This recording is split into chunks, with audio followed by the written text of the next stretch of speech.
Hi, everybody. This is Kylene with Parents for Public Schools of Pitt County.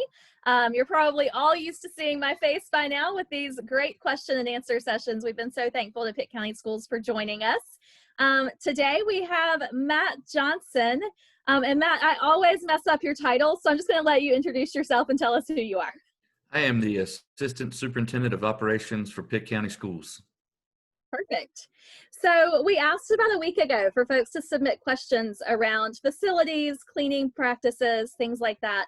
So Matt, we're so thankful that you've joined us here today to answer lots of questions from parents as we get ready to head back to school in just a couple of weeks. I'm glad to be here. Thanks for having me. Absolutely. So we're going to jump right in. And obviously you'll find no surprise to questions about masks. There are lots of questions about masks out there.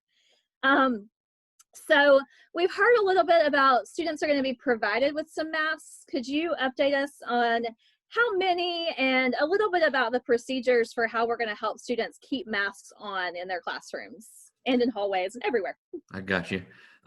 Sure. The state has provided every district in the state with masks for all students and staff.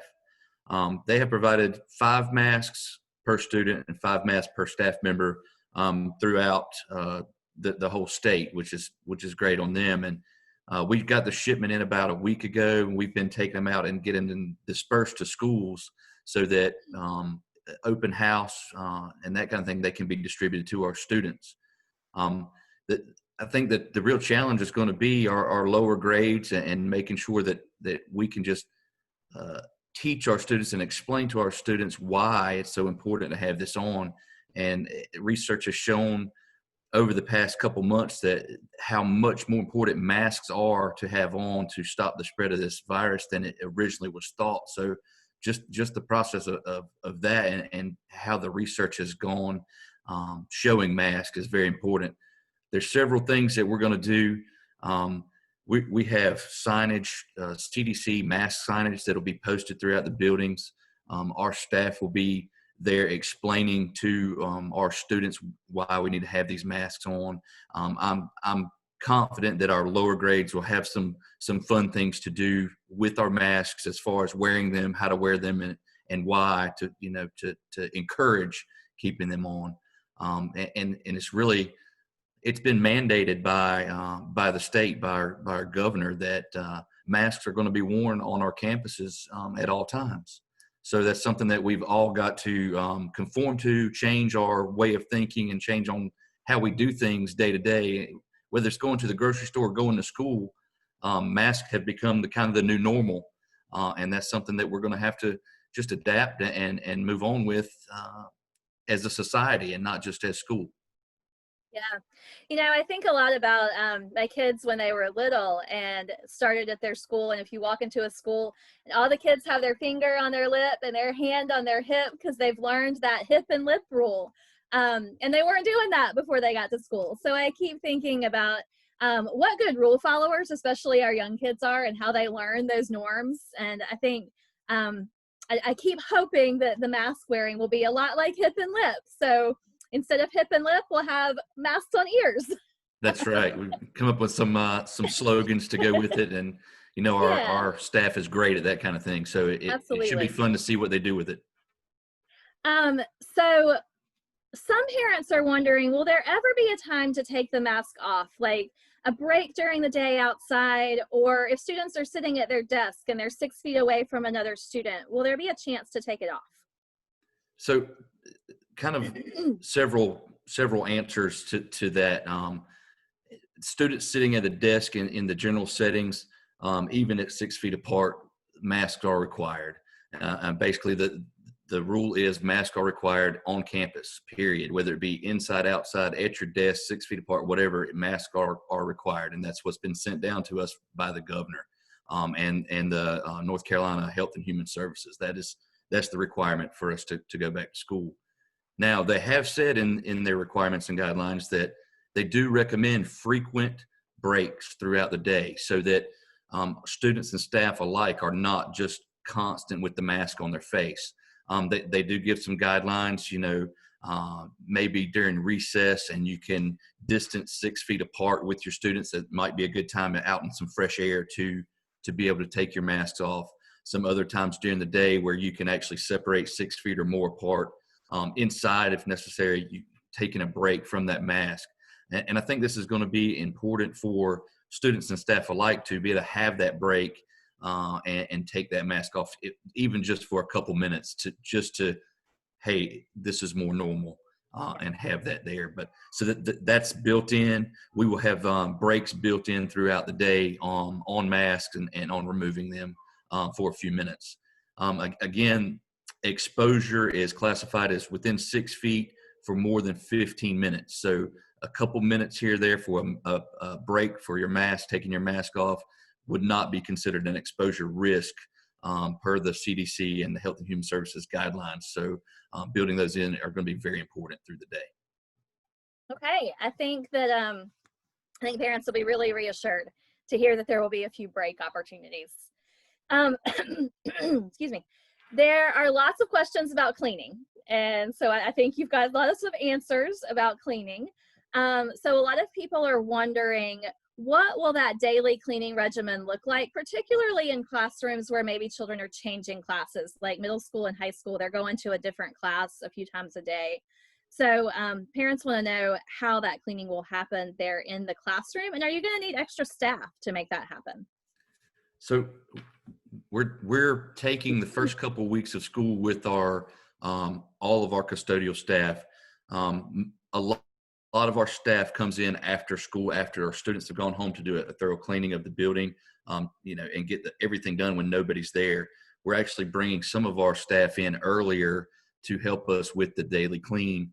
We have also gone out and gotten with 3 staffing agencies to potentially get us some additional help in the schools as we need it. So we'll be evaluating that over the first couple of weeks. And if we need additional staff to come in to help us during the day for the sanitization of the school, then we have that availability. We've already made contact. We've already got quotes back and that kind of thing with additional labor for that.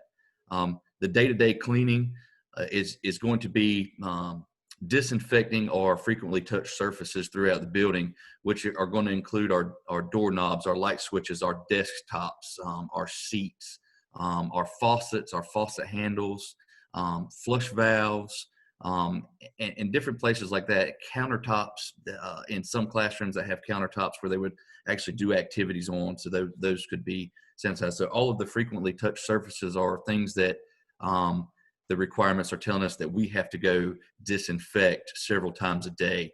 And between classes, what it looks like is as first period leaves that class, then the desks and the other frequently touched surfaces, such as the doorknob, maybe the light switch, pencil sharpener, it just depends on each class and what that class is doing that day on what will have to be done.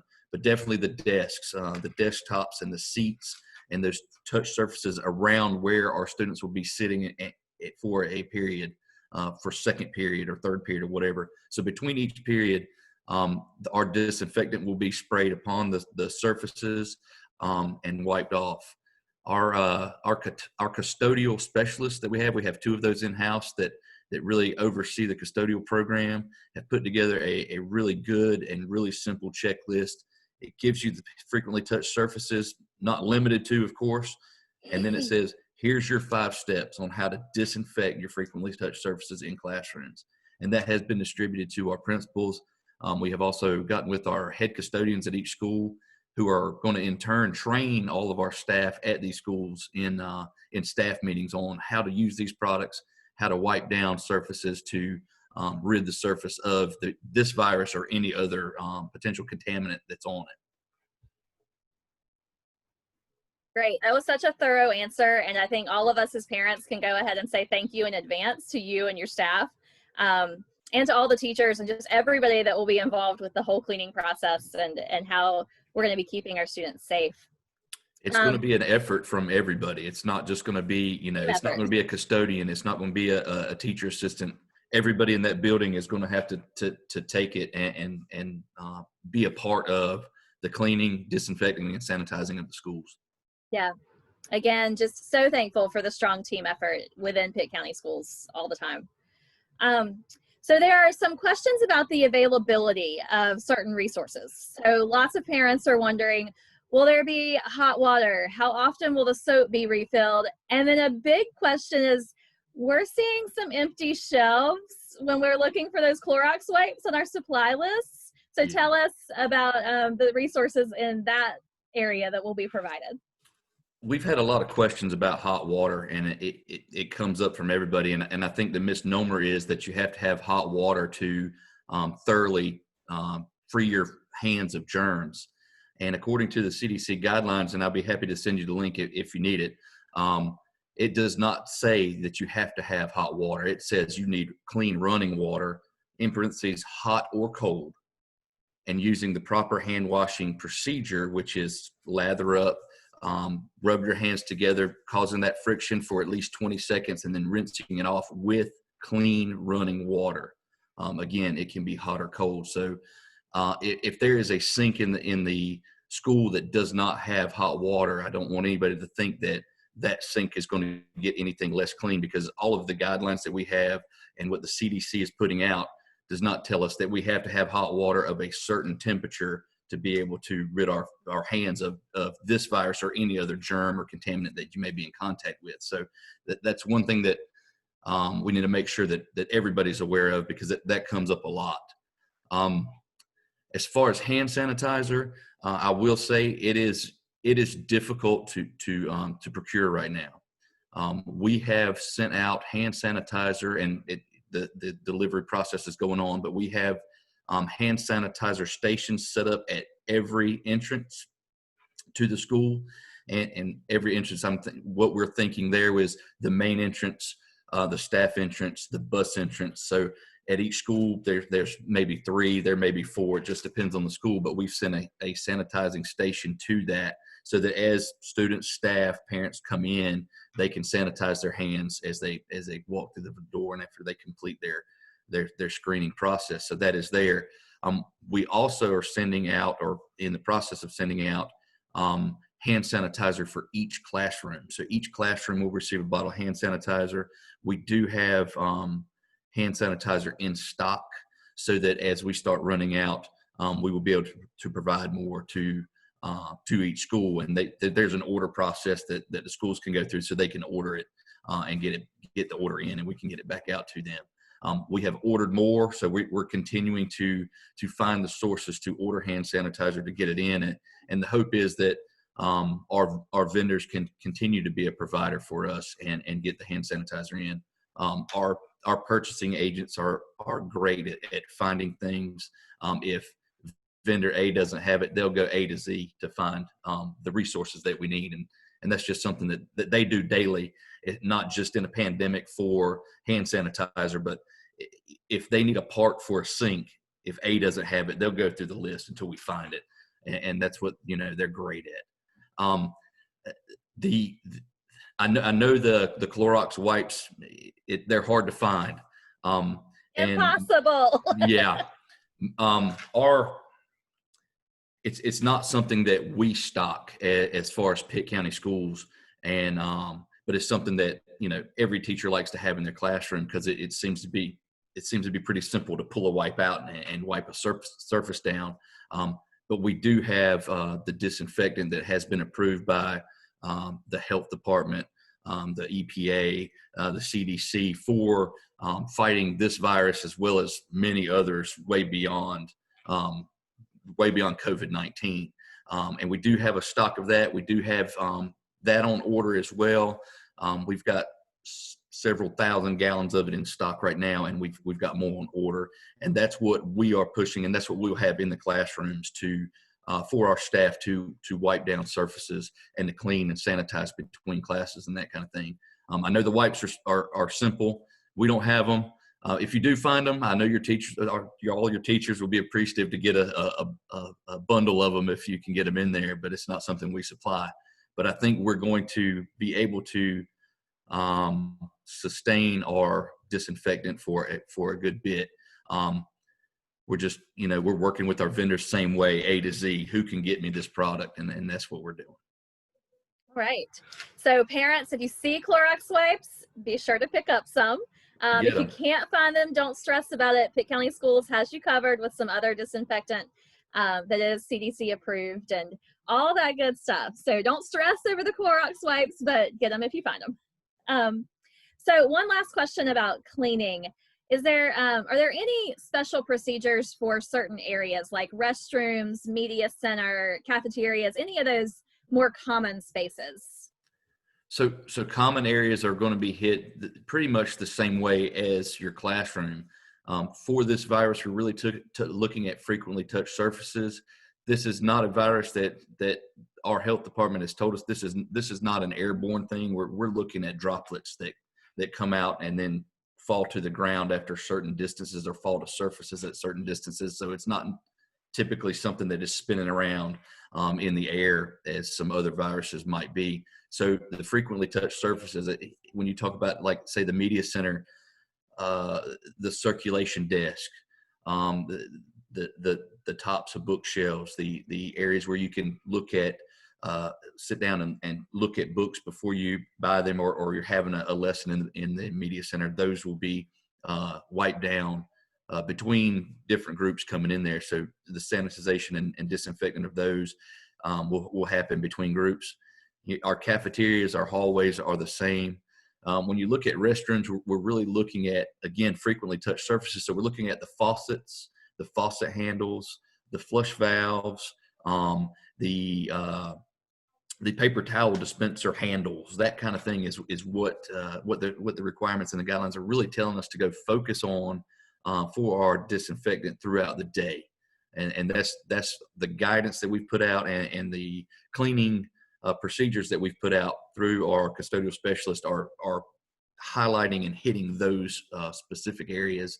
Again, not limited to, as we all know, we could have this class likes to do things over here, but the next class doesn't. So we've got to hit that area between the next class and this class. So it changes a little bit, but the typical things are your frequently touched surfaces, flush valves, faucets, faucet handles, circulation desktops, that kind of thing is really what the disinfectant is intended for.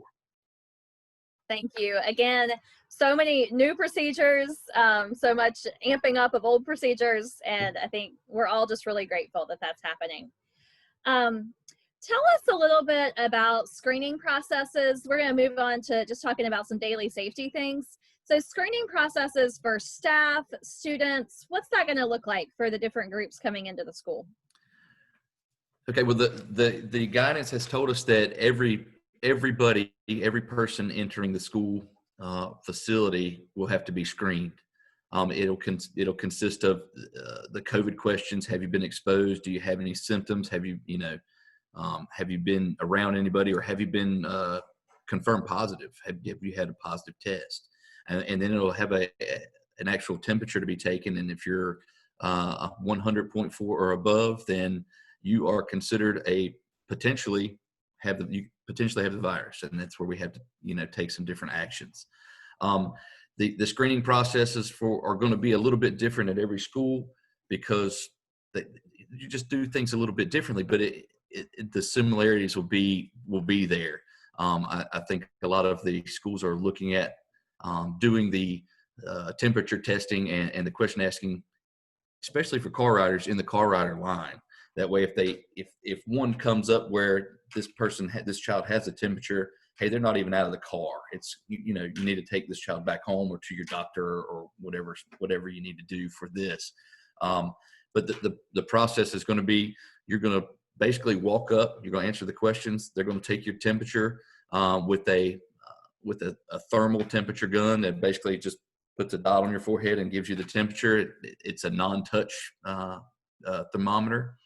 They'll read that, answer your questions, and if you're clear, you'll be able to proceed into the building. If not, you'll proceed to a sick room. If your parents are not still on campus or whatever, and then there's a whole another process for that with our nurses, and the process moves on from there as far as what do we do with this child, contacting the parents and getting them a ride back home, and just keeping them isolated and keeping them as calm and as safe as possible if they do have a fever or do start having symptoms during the day. Okay, you answered lots of questions there, so I get to move further down my list of questions. You did a great job. Let's see.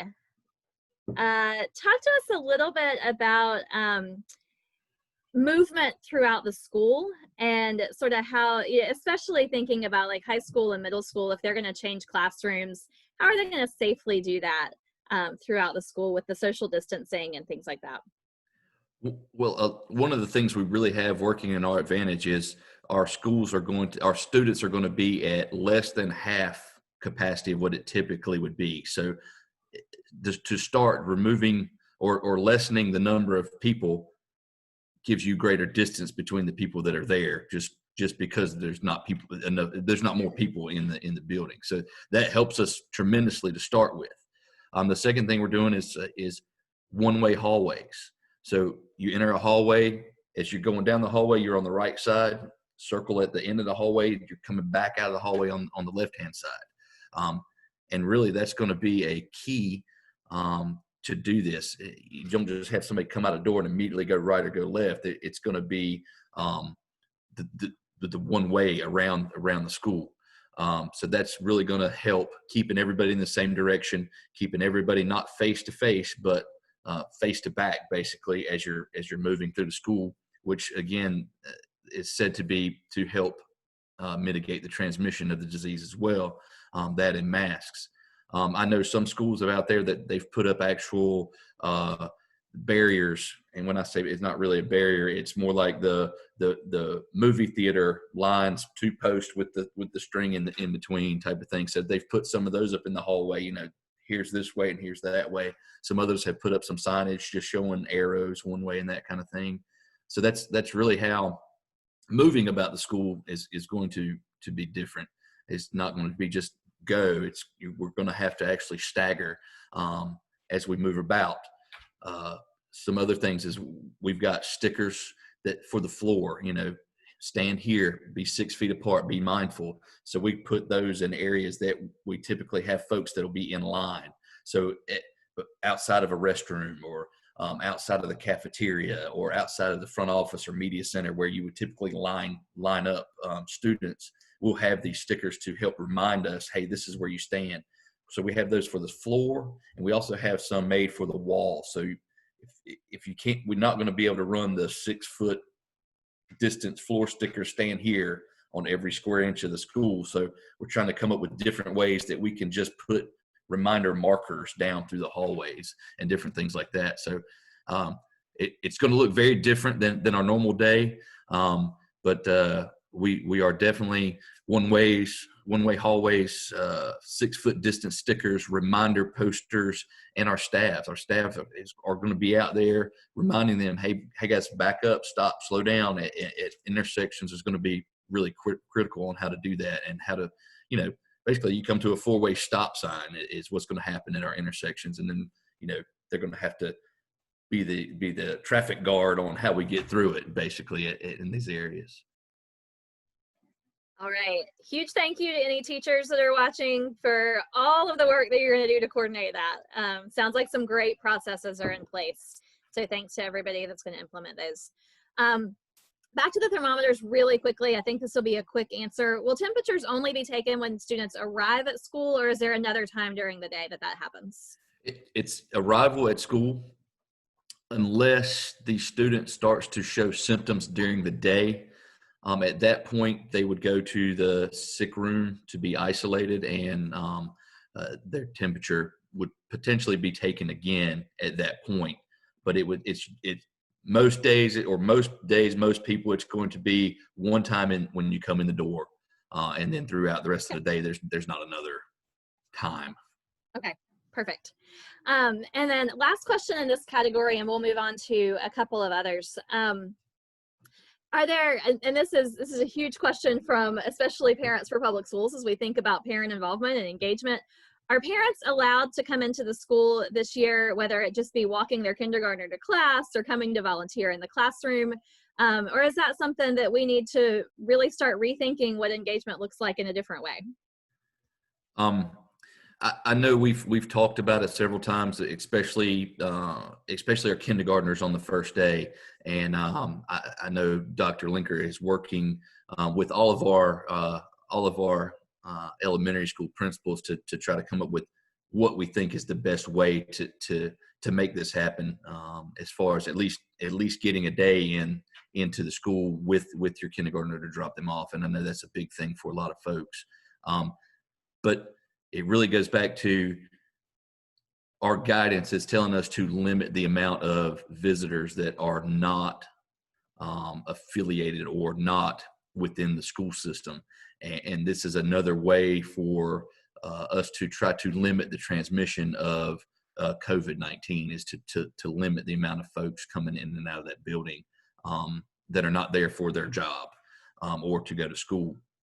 With that being said, I don't think that there's going to be a cutoff, like we can't ever have a visitor in these schools. But I do think that Parents for Public Schools and our PTAs and our other volunteer groups, I think this may be kind of like you said, it may be a great opportunity to rethink on what engagement really means for the schools as we're in the pandemic.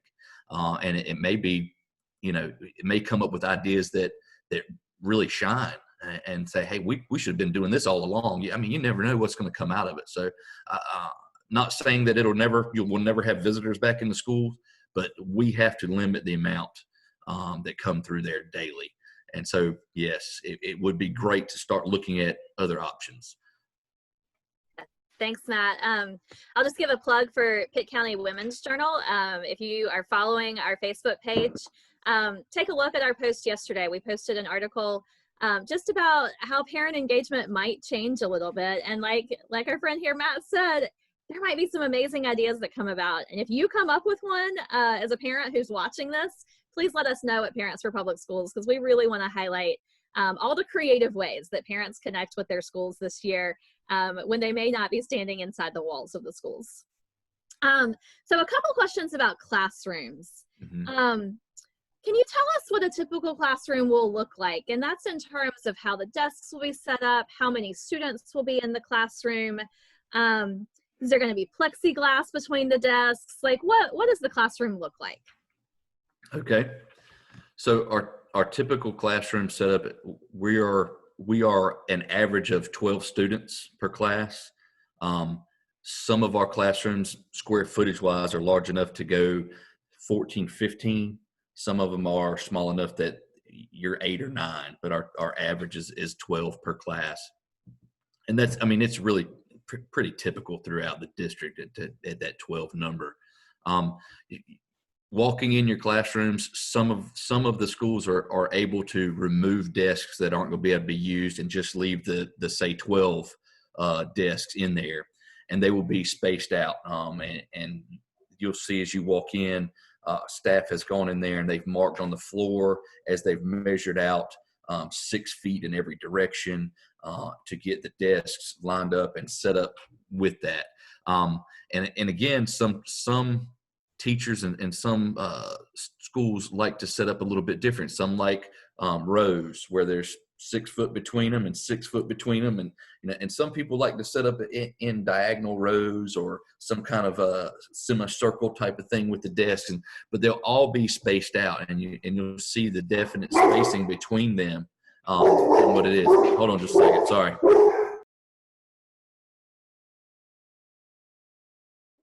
We'll give Matt just a second. I think everyone is very familiar with the fact that we're all working from different situations. And so you probably have heard my kids outside the door here and Matt's dogs, and we're all just rolling with it. Thanks, Matt. Sorry. It's all good. So where was I? So you'll see that all the desks will be set up 6 feet apart, spread out throughout the class. In schools where there's not storage space for the desk to be moved out and stored in other locations, you'll see desks left in place, but they will be marked or denoted, do not sit here. Some desks may be turned upside down, so there's no potential for somebody to sit in it, but then the students will still be 6 feet spread apart throughout that classroom. So it is going to look different. It's not going to be just rows of students sitting there all lined up and ready to go. It's going to look almost bare. And if you walk in and Miss Johnson took some good video for us on Monday out at Pitt Community College, our early college program out at Pitt Community. Mr. Whittington had one of his classrooms or a couple of his classrooms set up, and they were set and ready to go. So we were able to get out there, get some footage of that, and it really shows how he's got them set up, how he's got them spaced, how he's got the floor marked so that if desk A moves, he can put it right back and doesn't have to go remeasure, and that kind of thing. So you'll see that throughout, and how the spacing is, and what it's really going to look like is it's going to look like it's bare, really. And we're asking that all non-essential items for teaching and items that cannot be sanitized and disinfected easily to be removed. So where we had some teachers that would have fun stuff and cool stuff like beanbag chairs and different things like that, that's things that cannot be easily sanitized and easily disinfected daily or between classes or whatever. So we're having to ask for all that stuff to be removed and taken out. And hopefully one day we can bring it all back, but we don't know. All right. And I have confidence that these teachers work magic and they are somehow going to make their classrooms joyful and welcoming, even with some of the restrictions that are being put in place. Let's see. So talk to me, this is our last question about buildings and classrooms, but a little bit about movement within the school. So it might be different for elementary, middle, and high, but will students change classes or will teachers change classes? And then maybe thinking about lunch and how you're moving to lunch or staying in the classroom for lunch. What's that movement look like? So the middle school and high schools are going to change classes, and that's just the nature of the beast. As you know, as I'm in first period at high school, my neighbor that sits right beside me, I go to Math 4, they go to Spanish 3.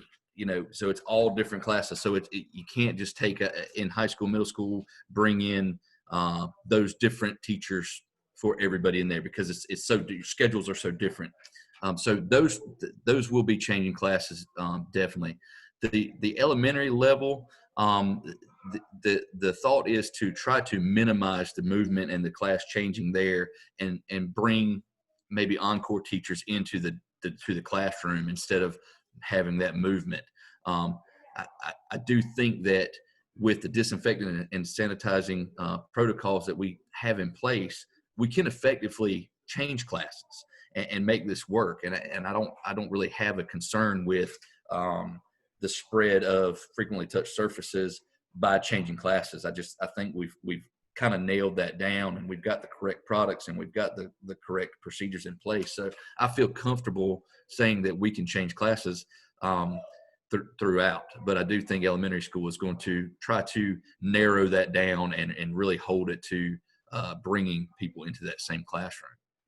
Now, when it comes to lunches, the lunch lines can be open, the cafeterias can be open, but again, we're at social distancing and limiting the number of folks that can be in the cafeteria, go through the lunch line, and so that really limits the amount of actual use of the cafeteria space and the line space, which is going to lead us to have to take lunches down hallways and provide them in the classroom, and provide lunch and breakfast in some cases in classrooms. So yeah, the possibility of having them in classrooms is great. And I know it's going to happen probably more often than not, just because of the timing, getting X number of students through lunch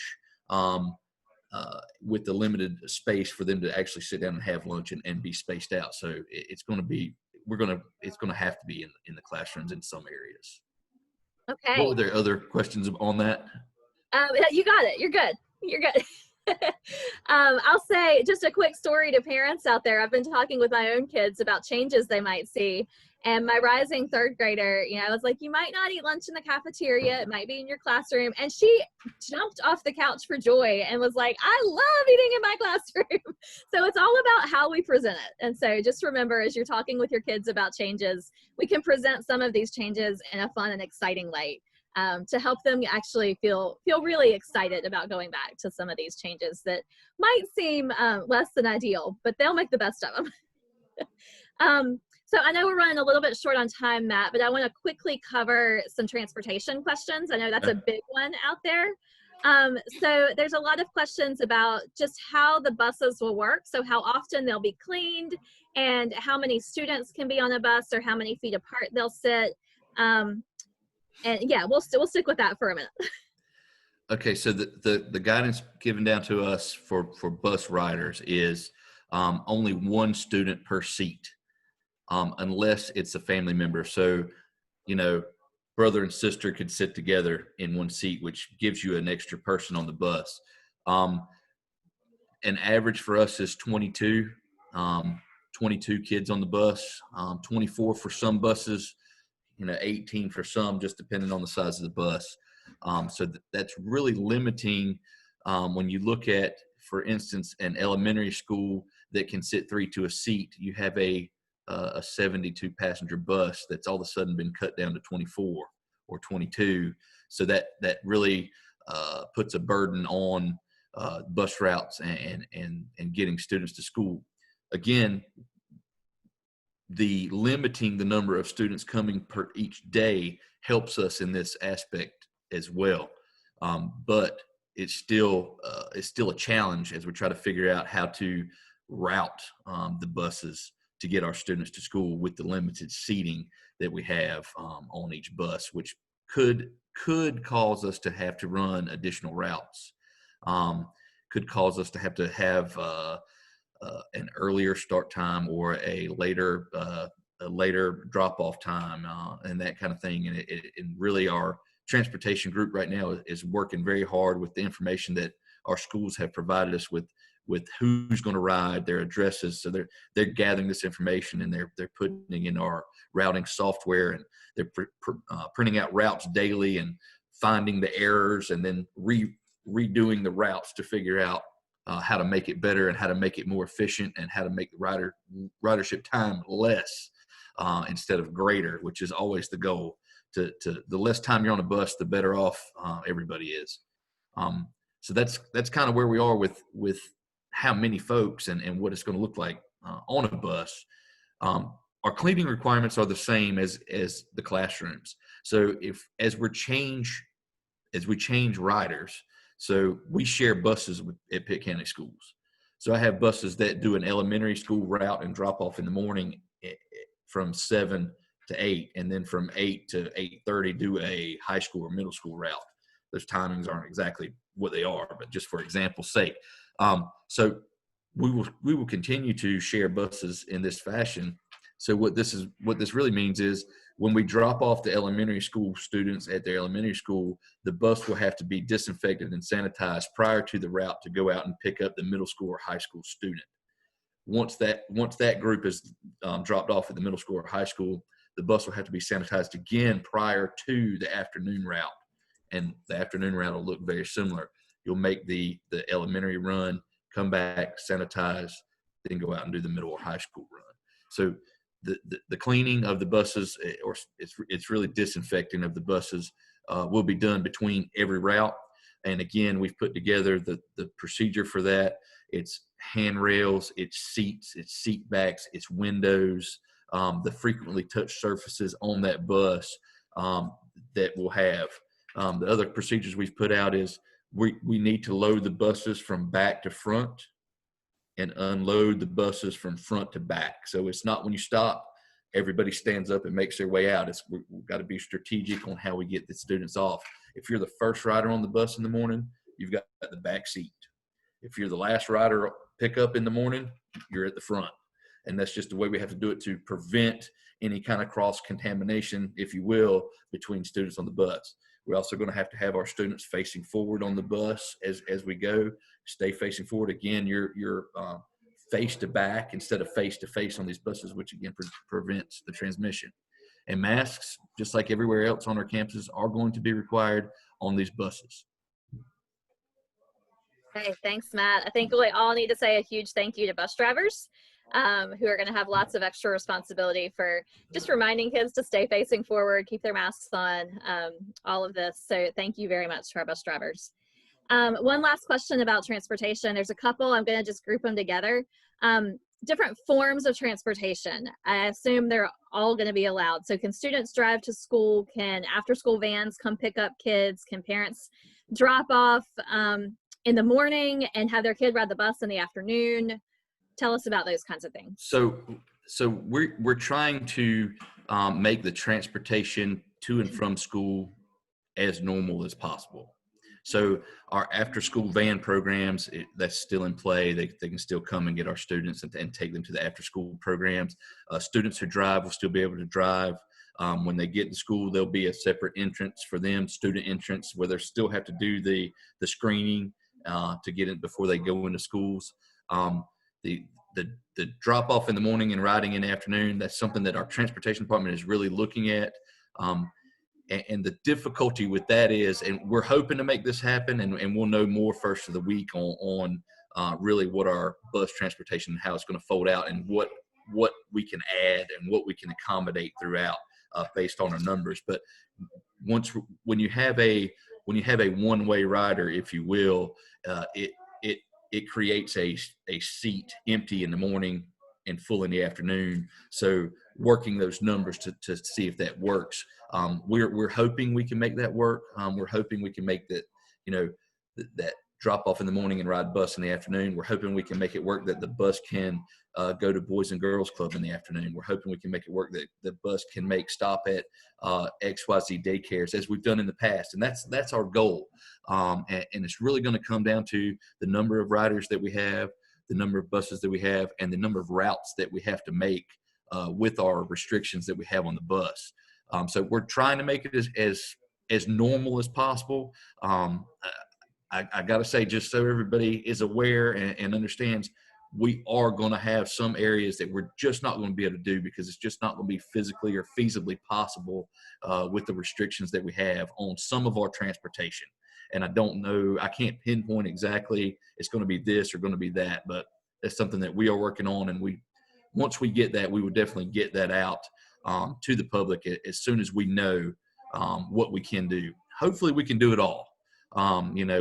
These guys do some amazing things with these routes. So hopefully they can get it all figured out and we can do it all, but we'll see how it goes. All right. I know that's been a lot to coordinate. Final question about the bus, just real quickly. A couple parents have actually asked about this morning. Will parents find out about bus routes from their school, or in the past, it's been published in the Daily Reflector, but just tell parents real quickly how they should expect to know what their bus route is and what time the bus is coming. We're gonna again try to follow the same things that we've done to notify. Your best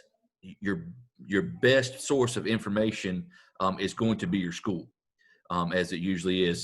The assistant principal that works with transportation and runs the buses out of that school is going to have better information than anybody can ever put out in the newspaper or on social media, because they've got the actual document right in front of them. They can pull your child's name up and look at it and go, okay, Mr. Johnson, your child rides bus 424. Your pickup time is going to be 6:55, and your drop-off time is going to be 2:32, whatever that is. And it's a 10-minute window in there approximately on kind of what it is. Of course, with this year being a little bit different, our first couple weeks of school they're always a little bit unique with our transportation, but I think this one is going to give us a little bit more challenges. So be patient with us, bear with us. We are trying to work this out and do the best we can for everybody to get them to and from school safely and on time. Perfect. So I think that's something that a lot of parents know. Assistant principals coordinate bus routes. So sorry to any assistant principals out there, but I think we're both saying, parents, if you've got questions, that's your best source of information. Call your school and talk with your AP. Before we end, Matt, we had a lot of questions about COVID. If somebody tests positive, if somebody in another classroom tests positive, if somebody, all sorts of questions. And I think that you've really indicated that most of the questions can be answered by saying that the schools are in very close contact with the health department, and each instance is really going to be something that the health department and the schools work on together. Would you like to just make any other statement about that? Sure. We're in partnership with the Pitt County Health Department. Dr. Silvernail's been a great resource for us. We've also partnered with Vidant Health. Dr. Felicia Mosley Williams is our head nurse, and all of the nurses that work with us and partner with us. This is who we are meeting with constantly. Myself, Karen Harrington, who is the Director of Student Services, have had several meetings with Dr. Mosley Williams, with the health department. We actually have a meeting tomorrow with all of the parties as we continue to go through these scenarios. And really every scenario you can think of on on COVID, or being positive, or having a fever, or going to the sick room, it brings up another 5 questions on what do we do next, and that's something that we are taking very seriously, and our partners are as well. As we go through this and come up with the different scenarios, we meet, we go through these, so that when we do open the doors at school, we're going to have a program and a partnership with our medical professionals that we can call and we can email, and we can get the correct information back to us to get back out. And whether that is, what do we do with this student who has a cough, or what do we do, how do we notify everybody at the school? All of these things we're working out, and all of our guidance tells us that to work with our local health department on communication out, the disinfecting and cleaning of a school after a known or a positive case comes out. If you have to close, what do you do? And basically, it all points back to utilizing the medical professionals that are available to us, and that's the health department and Vidant Health, and that's what we're partnering with and relying on, and that's who we'll be working with, and who will be going to answer all of these questions as they come up. And as you know, it's kind of like everything else in the school system. Everything's different. There's no cookie cutter that says this is what you do, because every situation is going to be a little bit different, and which just provides another challenge. But Yeah. we're up for it. They're up for it, and we're going to do everything to keep our students and staff as safe as possible and limit the transmission of COVID-19 to the best of our ability. Yeah, I think it's reassuring to know that you all have close connections with and close relationships with the health department, with Vidant. And I guess we don't have speed dial anymore, but I guess you could sort of say you've got them on speed dial. They're on speed dial. Yeah. Well, thank you so much for joining us today. I do want to say a quick thank you to Jennifer Johnson. Some of you may have seen her name down at the bottom of the screen. She's been running our Zoom and is going to record it and get it saved for us, and we'll get it out later today. Thank you, Matt Johnson, for all of the questions that you've answered. I know you're going to get a ton more as the school year starts. So I'll give the same caveat to parents that I give every time. Remember, this is our first time dealing with COVID as parents. It's the school's first time dealing with COVID as the schools. Let's all be patient. Let's all give each other grace and be as flexible as possible. Thank you so much, Matt, for your time. Thank you, Colleen. All right. Have a great day. You too.